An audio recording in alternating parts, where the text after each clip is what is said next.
Yeah. There we are. So, last adventure we had gone up to the old Kelly house, which is this haunted house that supposedly has been deserted for, 50 years or something? Yeah. And the townsfolk are all like, yeah, it's been deserted for 50 years because it's a horrible haunted house. We never go up there. And I think it was actually Cricket that raised the question of, if it's such a horrible place that no one wants to go near, why hasn't anyone burned it down by now? And the guy they were talking to is just like, that's a good question. It's weird, isn't it? Huh. So we go up to this place, and initially John's describing the neighborhood it's in. It says the road continues on past the house to this empty field, like it's one of the subdivisions that hasn't been fully developed yet. And at the time we were like, yeah, he's mentioning that, so it's probably unusual, but it doesn't seem that unusual. It's just like the road's going out there. Yeah. So we go into the house. That's just like a little bit of back detail that turned out to be relevant later on. So we go to the house, and we knock on the door.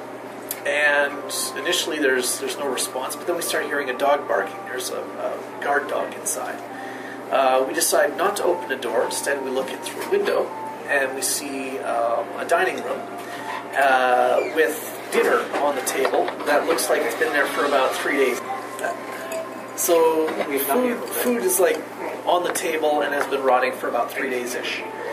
We climb in through the window, and then we look around the corner, and we see this sort of transparent, translucent dog barking at the door. And that was where last session ended. We had just poked our head around the dog, noticed us, and was going to attack us, so combat began. So this session started with combat with the ghost dog. And it was a fairly quick combat. Actually, first, I just want to describe the dog. Oh, yeah. I said it doesn't look like a classic ghost where it's like all blue and whatever. It's actually just, imagine a normal guard dog, except that it's 50% transparency. So it's not like blue transparency, it's just transparency. It has and it's like occasionally flickering. So it's sort of flickering. But it's not like all weird and ghosty looking. So we start fighting this dog. And it's really tight quarters, because this is just a little peasant house. It's a pretty big peasant house, but it's still just a peasant house. So the hallways are 5 feet wide, so we can only go single file. And the dog is down at the end of this hallway. Did it win initiative? I think we won initiative. You won initiative, so you knew it was going to attack. Yeah, and so we sort of charged into the hallway, so there was this dog and then 3 of us in the line in the hallway. And then a couple others that were just sort of around the corner, pewing around the corner. And Hank went in first, because he's our barbarian, Hank Smash. And he's also a dog shifter. Yeah. So he looks like a dog. Great, him going up against his first thing he tried to do was intimidate it, so he's just but he failed his intimidate check, so the dog just he went into that berserk, dog standoff mode, so. Yeah, it's I'm gonna show this dog who's boss. Yeah. I'm a bigger dog. Yeah. Do you sniff its butt? No. Okay. So it was too late for that. It was already into a standoff mode. One of them had to show submission first. Yeah. So then Hank went to smash the dog and just started the evening's litany of failure for him. I think in that fight he didn't roll above 5 at any point. It was terrible. He missed. Big critical fails and 2s. And then Rora used an ability to give him another hit, and he missed. Yeah, and then the dog bit him, and it did this weird thing where it bit into his chest and then pulled out this weird glowing thing. And Hank forgot one of his dailies. He couldn't use one of his dailies abilities. And we had just leveled up, we had just got new dailies, and so he forgot the one he had just got from his level up. And it was his first rage power as barbarian, so he just got his first rage power, and he immediately lost it before he could use it. And so he was I've forgotten how to be angry. He was just I don't know. And the dog takes this glowing thing and goes in the corner, he's guarding it, like a dog guarding a bone in the corner, chewing on it. We have 1 round to try and get that back. And so we we do the round of combat, and everyone's it's terrible. We're missing and flubbing and missing and flubbing. I think we hit it a bit. A little bit, but it wasn't. I think you bloodied it that round. Yeah, but Hank just kept missing, which really fit with his rage being gone. He was just like, I just don't, I don't feel like it. Whatever. His heart wasn't in it. By the numbers, it should have been a total smackdown. We should have just stomped that thing in the dirt. But with all that horrible failure, the dog got an extra round, and it swallowed Hank's rage. And we were like, "Oh crap! It swallowed your rage." And he was like, "Yeah, fine." So we managed. Finally, the next round, we managed to kill it. And so we've got this dead, translucent dog with Hank's rage in its stomach, and we're like, "We got to get his rage out of the stomach. We got to cut this ghost open and get his rage out of his stomach." It sounds really weird when I say it. At the time, it made a lot of sense. But we were a little worried about doing it right there, so we dragged it out in the backyard, and we opened up this ghost dog, and we couldn't find Hank's rage in there. It was gone. He digested it or something, or he pooped it into the astral plane. So yeah, we're like, oh crap, and now we've got ghost blood all over us.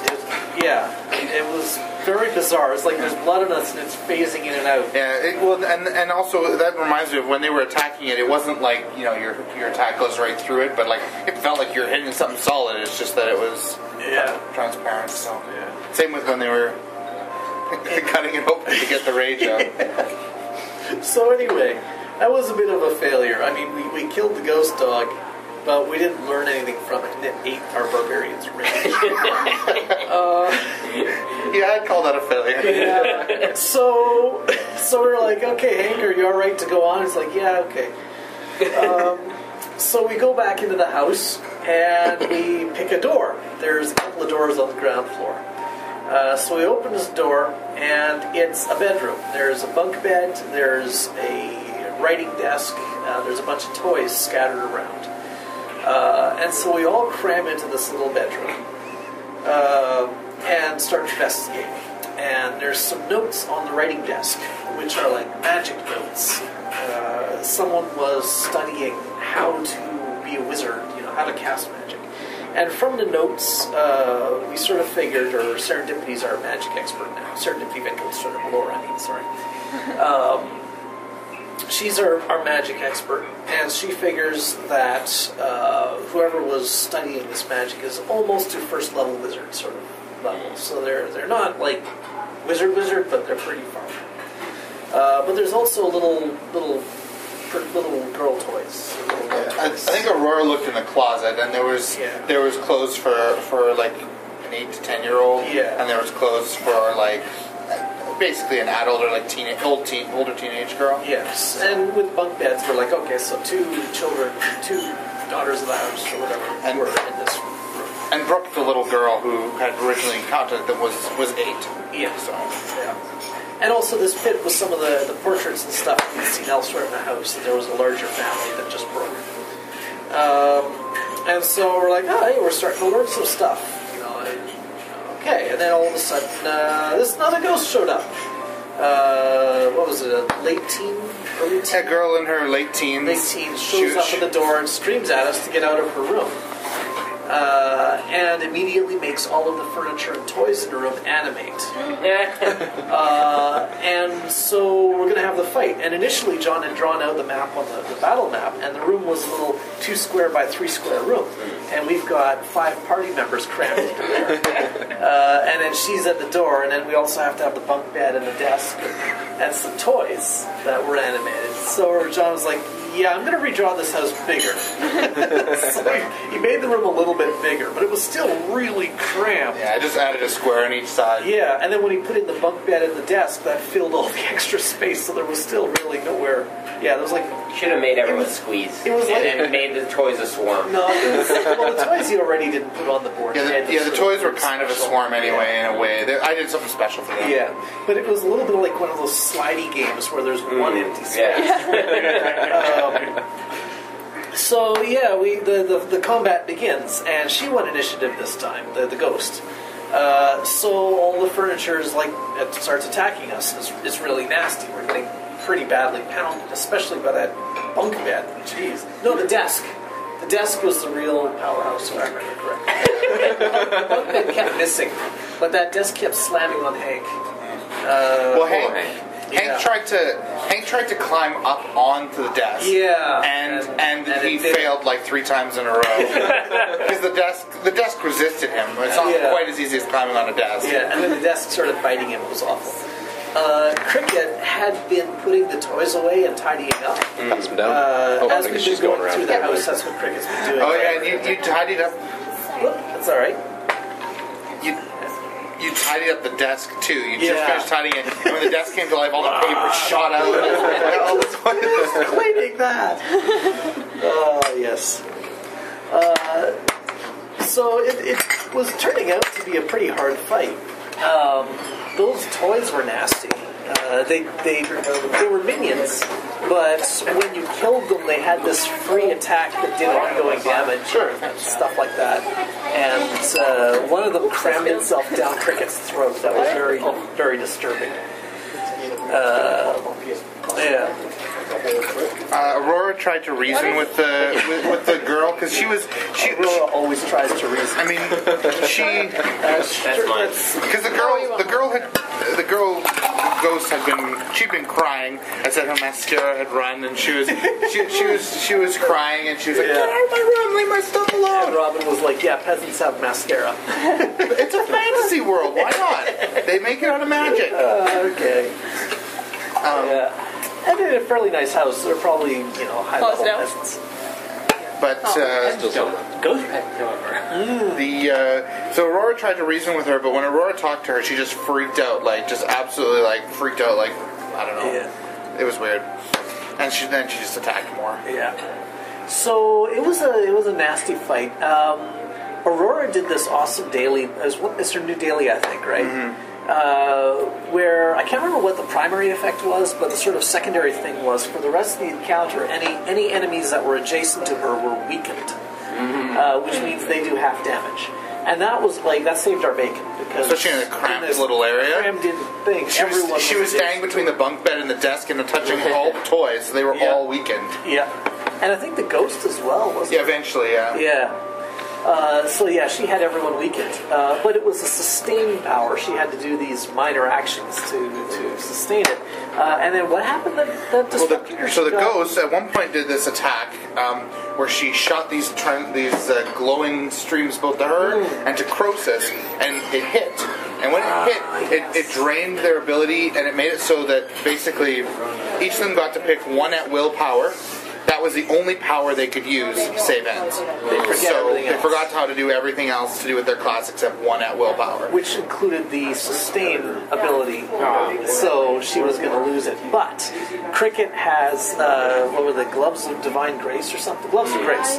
Which allows me as a daily thing to grant someone a saving throw. And so I used Moment of Escape to pull Aurora over to Cricket, and then I used the gloves to give her a saving throw before her turn. And so she managed to save out of that effect. Nice. And so she was able to sustain the weakening effect. That was a pretty cool gambit. I like that one. That was fun. That was good. And then she had to go back. So, I'm trying to remember any other cool things that happened before the end of the fight. Hank was just wailing on that desk and missing. How do you miss a desk? He managed. You hit it, but you hit it wrong. His heart It was moving. His heart wasn't in it. We'd sort of done a fair bit of damage, but we were starting to get okay, who's bloody this round, And I think you had managed. I think you had just killed all the toys. No, there was still some. There was one toy left. Yeah. But neither the bunk bed or the desk were bloody. They were still almost at full health, and they were powerhouses. They were nasty. brutes, essentially. And the ghost, of course, was still doing her weird ghost thing. So we were like, we're kind of screwed here. That reminds me of something. When she also had other people with that power that drained everything, but they're at wills. And when that happened, those people went down to about 90% opacity and started flickering as well until they saved out of it. Yeah, so that was kind of freaky. Future style. So I was getting a bit worried Back to there. the future style. Yeah. And so I figured, okay, I think we probably have to run. It's going to be tricky, though, because everyone's crammed in this room. Well, and the ghost is blocking the door. Yeah, so, but fortunately, I leveled up and I got a new daily, too. It's kind of... And the dog didn't eat it. Yeah, the dog didn't eat my daily. The dog ate my daily, teacher. So it's kind of a weird daily, and it's funny because when I came up with it and mentioned it to John before the fight, or before the session, it was like, this ability, it has to do with the Feywild, but there is no Feywild in this setting. So I'm not really sure how it functions. And they're like, well, we'll sort out the details later, the effect is the important thing. So I'm going into this not really knowing what this ability is going to do, you know? And so... Look what I can do! So I got to do this daily. It's a ranged daily, which means I'll draw attacks of opportunity from adjacent melee foes, which is the bunk bed and the desk and a toy. It's nasty. And I'm down to like 13 hit points or something. If those things attack me, they'll probably take me down, and then I won't do this thing and we'll all die. Yeah. So I say, okay, I'll take my turn first, and what I'll do is I'll spend my second wind, and that's a standard, and I'll use minor to do my healing thing on myself. What is a majestic word? And between the two of those, Which word did you use?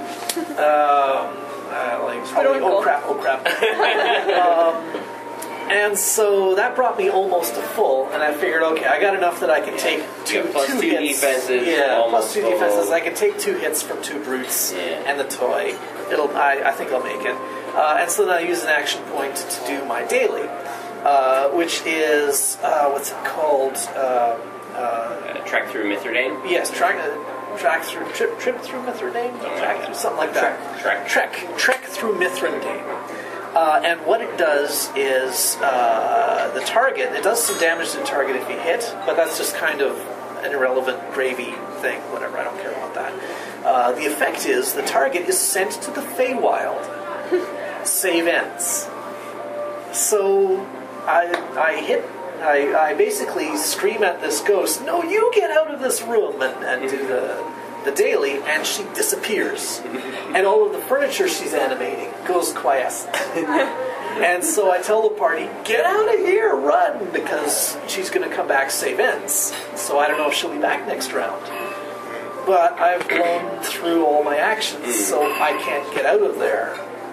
You guys didn't take this as an opportunity to destroy the desk and bunk No. bed. It's just wood furniture now. She's a 50% chance of returning every round, so... Yeah, but it's just wooden furniture now. It should be pretty easy to destroy. Yeah, maybe. I should have come right back, though. But the thing is, I'm the party leader, and I told the party run. And so the party ran, except friggin' Aurora. There's always someone who doesn't. Yeah, she was like, no, Cricket, I can't leave you behind. And I'm like, but I'm not a person, for crying out loud. Get out of here. So Aurora insisted on staying, and so then we're like, okay, we'll roll the saving throw to see whether the ghost comes back this round. She doesn't. All right. So Cricket and Aurora run as well. They run into the backyard and slam the door. I'll run in the backyard and slam the door. And we sort of recoup a little bit. The ghost doesn't follow us after she comes back. We don't know exactly when she comes back, but she must, because it's 50% chance each round. And so we sort of take a moment to recover. We do some healing and stuff. We notice that the corpse of the ghost dog is gone. We don't know where it went. The ghost blood is also gone off of us. And then we notice that some of the houses that had been nearby when we came out to this ghost house are also gone. And then this cheese merchant shows up. Well, yeah, as they're like walking around the house for like The houses that we we're passed like- by are gone, Yeah. and then there's a cheese And then merchant. this cheese merchant shows up. He's trying to sell cheese door to door. and he comes from like the area where like the road went Okay. pointlessly. Yeah. And Yeah, he's like return on the return leg or something. yeah, he's like, hey, what are you guys doing? That's a haunted house. Get out of here. Yeah. Get out of there. And they're like, yeah, we were exploring the haunted. I was seeing its hauntedness. What are you doing here? It's like, I'm selling cheese door to door. He's like, yeah, I don't know why I bother with this area. These houses never buy anything. And he points to the empty vacant lots. And we're like, there are no houses there. There's a vacant lot. He's like, huh, yeah, that's funny. I wonder why I was selling cheese to a vacant lot. And he got actually kind of freaked out by that Yeah. because he was like, no, I must not have been selling. I wasn't selling cheese there. That doesn't make sense. You guys confuse me. You're from the haunted house. You're messing with my mind. Like, Yeah. And meanwhile, Cricket's getting a bit freaked out too because she's just used this ability for the first time. It makes things disappear, and she doesn't understand where it sends them or how it works or anything like that. And now houses are disappearing, and she's like, "Am I making other things disappear too? What's going on?" Yeah, so she's a little bit concerned about this. And the whole party is generally a bit concerned because, you know, it's not just this one freaky haunted house. This whole town is starting to get all... We already got creepy vibes from the town. There were so many NPCs that wanted to talk to us. but that was out of character because you just didn't. Well, there was that one lady that wanted to offer us tea. And she was like, you know, we didn't want to because we were going somewhere. And she was like, I'll make it in the yard if I have to. You want some tea? Well, she was being super friendly and trying to help them Yeah, and it was insisting very on them having tea. Just like an old lady insisting that you have some tea and Trying to water. and they're all so suspicious of her. Finally, a couple of people drank the tea and it just gave them a bonus. Yeah. She's like, she's just a nice old lady giving them tea. And they're like, yeah, she was so suspicious. Master poisoner. So we left Brooke with her. The orphan.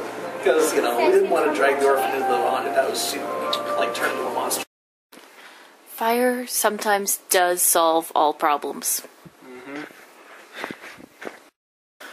Okay. So there's this dog. He's this ghost dog thing. I don't know. I don't even know if ghosts are real, but it doesn't matter. He bit me, and he took away my anger, and he ate it. That sounds really stupid, but that's what happened. And I don't know. I killed him and cut him apart, and my anger was gone.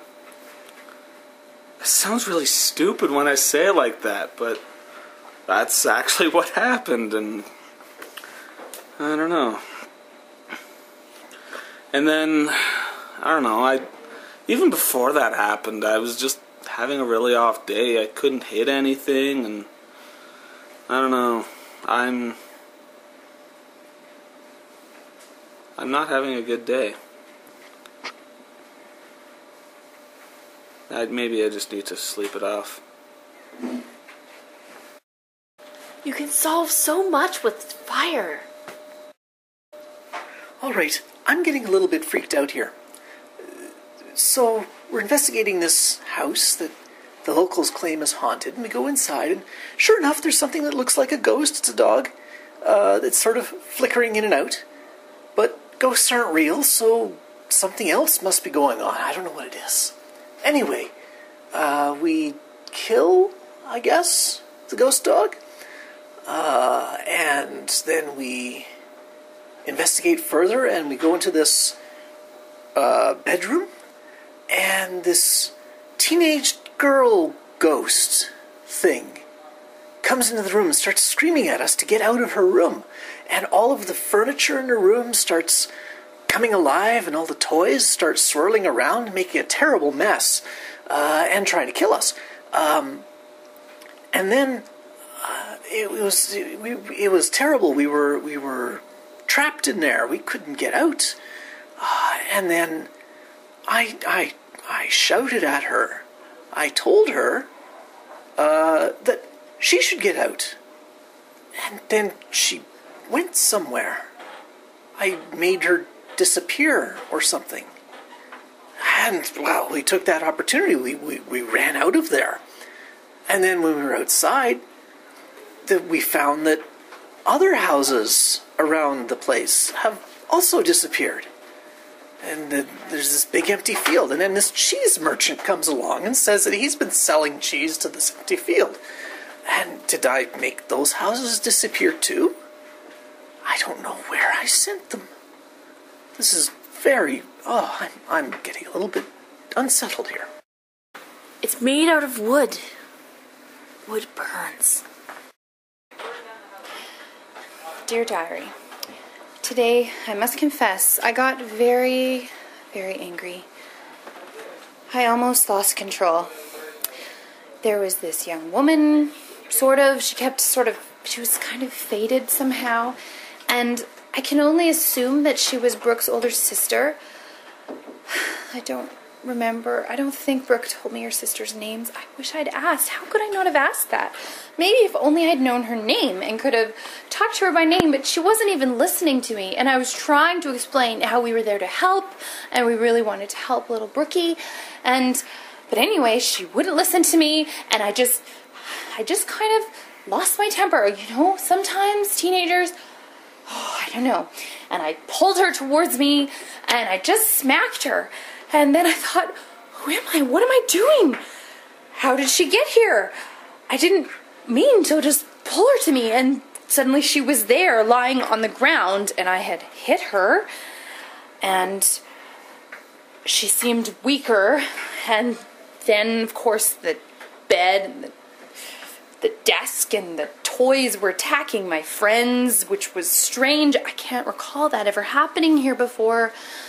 But it reminded me of that dream I had that time, of the doll with the eyes. Oh, I hate that dream.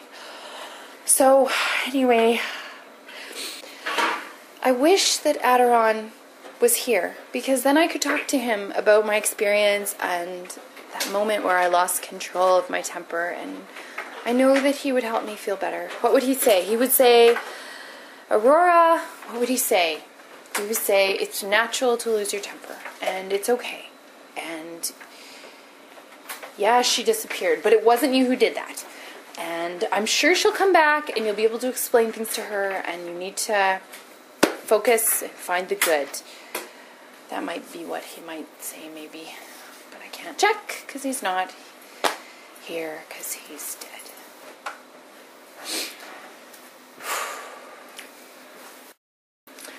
Why won't they let me burn it down? This isn't right. Everything's vanishing. The dream's fading away. I can't wake up yet.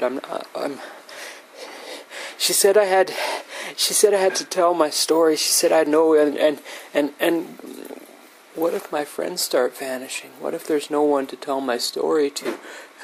I can't wake up yet. I'm not better. I'm not better yet.